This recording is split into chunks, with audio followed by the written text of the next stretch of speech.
प्रिय छात्रों, आज हम सब जैसा कि पिछले दिन सूरदास द्वारा रचित हिंदी साहित्य के जो सूर्य कहे जाते हैं, हिंदी साहित्य के सूर्य सूरदास द्वारा रचित सूरसागर नामक ग्रंथ से पद नामक शीर्षक का अध्ययन कर रहे थे। उसी कड़ी में आगे बढ़ते हुए आज अगले पद की व्याख्या करेंगे। संदेशो देवकी सो कहियो, हौं तो धाई तिहारे सुत की मया करत ही रहियो। यद्यपि टेव तुम जानती उनकी, तऊ मोहि कही आवे। प्रात होत मेरे लाल लड़ैते, माखन रोटी भावे। तेल उबट नौ अरुता तो जलता ही देखी भज जाते। जोई जोई मांगत सोई सोई देती, क्रम क्रम करि करि नाते। सोर पथिक सुन मोहि रैन दिन, बढ़ो रहत उर सोच। मेरो अलक लड़ै तो मोहन होई हैं, करत संकोच। संदेशो देवकी सो कहियो। अब उद्धव जी के जाने का समय हो गया है। गोपिकाओं का और उद्धव जी का काफी प्रश्नोत्तर हुआ। उद्धव जी ने गोपिकाओं को निराकार ब्रह्म की शिक्षा दी, जिसको गोपिकाओं ने निराधार बताया और उन्हें बताया कि हमारे लिए नंद के नंदन अर्थात कृष्ण को छोड़ करके और कोई दूसरा इस संसार का मालिक नहीं है। सब अपना अपना संदेशा भिजवाई। उद्धव जी उस समय गोपिकाओं के सम्मुख निरुत्तर हो जाते हैं। उनके पास कोई जवाब नहीं रह जाता, उनके प्रश्नों का कोई उत्तर नहीं रह जाता। सूरदास जी ने लिखा कि उसमें उनकी सारी बुद्धि भ्रष्ट हो गई, सारा ज्ञान, सारा अहंकार, ज्ञान का अहंकार टूट चुका है। अब माता यशोदा उद्धव जी के द्वारा देवकी के लिए संदेशा भिजवा रही है। कहती हैं कि उद्धव जी आप मथुरा जाइएगा तो देवकी से मेरा एक संदेशा कह दीजिएगा। हाँ तो धाई तिहारे सुत की मया करत ही नहीं हो। धाई धाई यानी धाय माँ। धाय माँ माने पालन करने वाली माँ। एक जन्मदात्री माँ होती है, एक पालन करने वाली माँ होती है। देवकी ने कृष्ण को जन्म दिया था, इसलिए माँ देवकी कृष्ण की जन्मदात्री माँ हुई। लेकिन माता यशोदा ने उनका पालन पोषण करके उनको बड़ा किया, इसलिए माँ यशोदा धाय माँ। माता यशोदा कहती हैं कि हाँ तो धाई, मैं तो तुम्हारे पुत्र की धाय माँ हूं, पालन करने वाली माँ हूं। फिर भी तिहारे सुत की मया करत ही रही। फिर भी तुम्हारे पुत्र के ऊपर हमेशा दया की दृष्टि ही रखती थी, उससे हमेशा प्रेम करती थी। कहा कि यद्यपि टेव तुम जानती उनकी, तऊ मोहि कही आवे। यद्यपि तुम माँ हो, और माँ बालक के हर गुण से परिचित होती है। वो कितना जिद्दी होता है, कितना टेकी होता है, कितना शरारती होता है, कितना सीधा होता है, माँ सब जानती है। कहा कि तुम उनकी माँ हो और उनके टेक को उनके जिद को तुम जानती हो। फिर भी मुझसे जो बन पा रहा है वो मैं कहवा रही हूं। माँ यशोदा कृष्ण के हर जिद को पूरा करती थी। कहती थी कि जोई जोई मांगत सोई सोई देती, क्रम क्रम करी करी नहाते। पीछे पड़े हैं, पीछे व्याख्या हुई है कि उनको नहाने के लिए भी जो जो इच्छा वो रखते थे वो पूरा करती थी। कभी मैया मैं तो चंद खिलौना लाई हूं, कभी चंद्रमा को ही खिलौनी में मार गई थी। जय हो लोट धर्म पर वहीं तेरो बोध नहीं हो। बालहट है, बालक की जिद है। भगवान राम भी माता कौशल्या से चंद्रमा की मांग किए थे।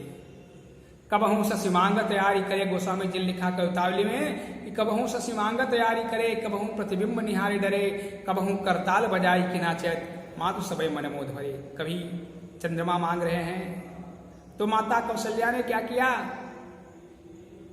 कि थाल में पानी भर करके उनके सामने रख दी। उसके चंद्रमा की प्रतिबिंब, चंद्रमा की छाया उसमें उतर आई और उस ऊपर चंद्रमा, नीचे चंद्रमा देख करके भयभीत हो गए, फिर खुश हो जाते हैं। तो इस प्रकार से माँ, इस प्रकार से बालक जो है वो माँ से ही अपने हट को, अपनी जिद को पूरा करवाता है, अपनी इच्छाओं को रखता है। यहां पर माता यशोदा उद्धव जी से कह रही है कि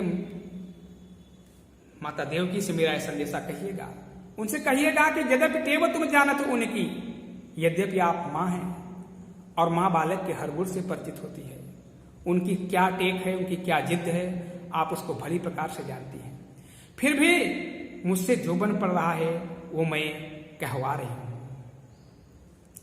प्रात होत मेरे लाल लड़े थे माखन रोटी भावे। जैसे सवेरा होता है, सवेरा होते ही मेरे लाडले मोहन को मक्खन रोटी खाना बहुत अच्छा लगता है, बहुत चाहता है। तेल उबटनो अरु तातो जलता ही देख ही भजियाते, लेकिन तेल उपटन और गर्म जल को देख करके तुरंत भाग जाते थे। फिर कहा माता यशोदा की तरह माता कौशल्या भी जब राम को बुलाने आती थी नहलाने के लिए, खाने के लिए, तो कौशल्या, गोस्वामी जी ने लिखा है, कौशल्या जब बोलन जाई ठुमुकी ठुमुकी प्रभु चल ही पराई। तो स्नान करते समय भगवान कृष्ण भी जब तेल उपटन और गर्म पानी को देखते थे तो भाग जाते थे। फिर जोई जोई मांगा सोई सोई देती, क्रम क्रम करी करी नहाते। फिर जो जो भी वो चीज वो मांगते थे, जो भी चीज वो अपनी इच्छाओं को रखते थे, जो अपनी जिद रखते थे, माता यशोदा उसको पूरा करती थी, क्रमानुसार उसको पूरा करती जाती थी। तब कहीं जाकर के वो स्नान करते थे। आज माता यशोदा उद्धव जी से कह रही है, सूरदास जी ने लिखा कि सूर पथिक सुन मोहि रैन दिन बढ़ो रहत उर सोच। माँ यशोदा उद्धव जी से कह रहे हैं, हे उद्धव जी, हे पथिक राहगीर उद्धव जी सुनो। कहा कि रैन दिन यानी रात दिन, विरोधाभास अलंकार। कहा रात दिन मेरे उर में, मेरे हृदय में इसी बात की पीड़ा बढ़ती रहती है, इसी बात की पीड़ा बनी रहती है, सोच बनी रहती है कि मेरो अलग लड़े तो मोहन हुई है कर संकोच। वहां पर मेरा लाडला मोहन अकेला है, अलग अकेला है। और जब अकेला है, यहां तो उसके सारे इष्ट मित्र थे, ग्वाल बाल थे, लेकिन वहां पर मेरा मोहन, मेरा लाडला मोहन अकेला है, इसलिए वो वही है कर संकोच, अपनी इच्छाओं को व्यक्त करने में संकोच खाता होगा, संकोच करता होगा। संदेशो देवकी सो कहियो।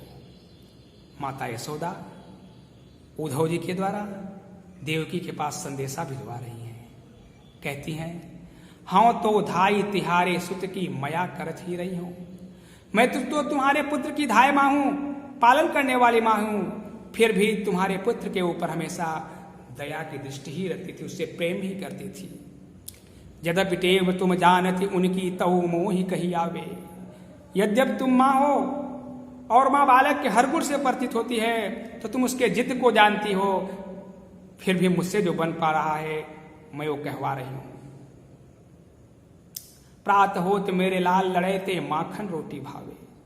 सवेरा होते ही मेरे लाडले मोहन को मक्खन रोटी खाना बहुत अच्छा लगता है।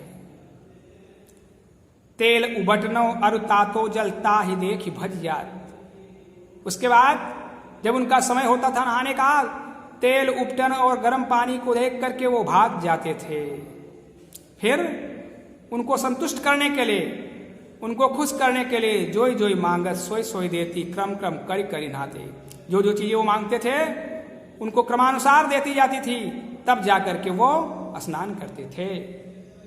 सूर पथिक सुन मोहि रैन दिन बढ़ो रहत उर सोच।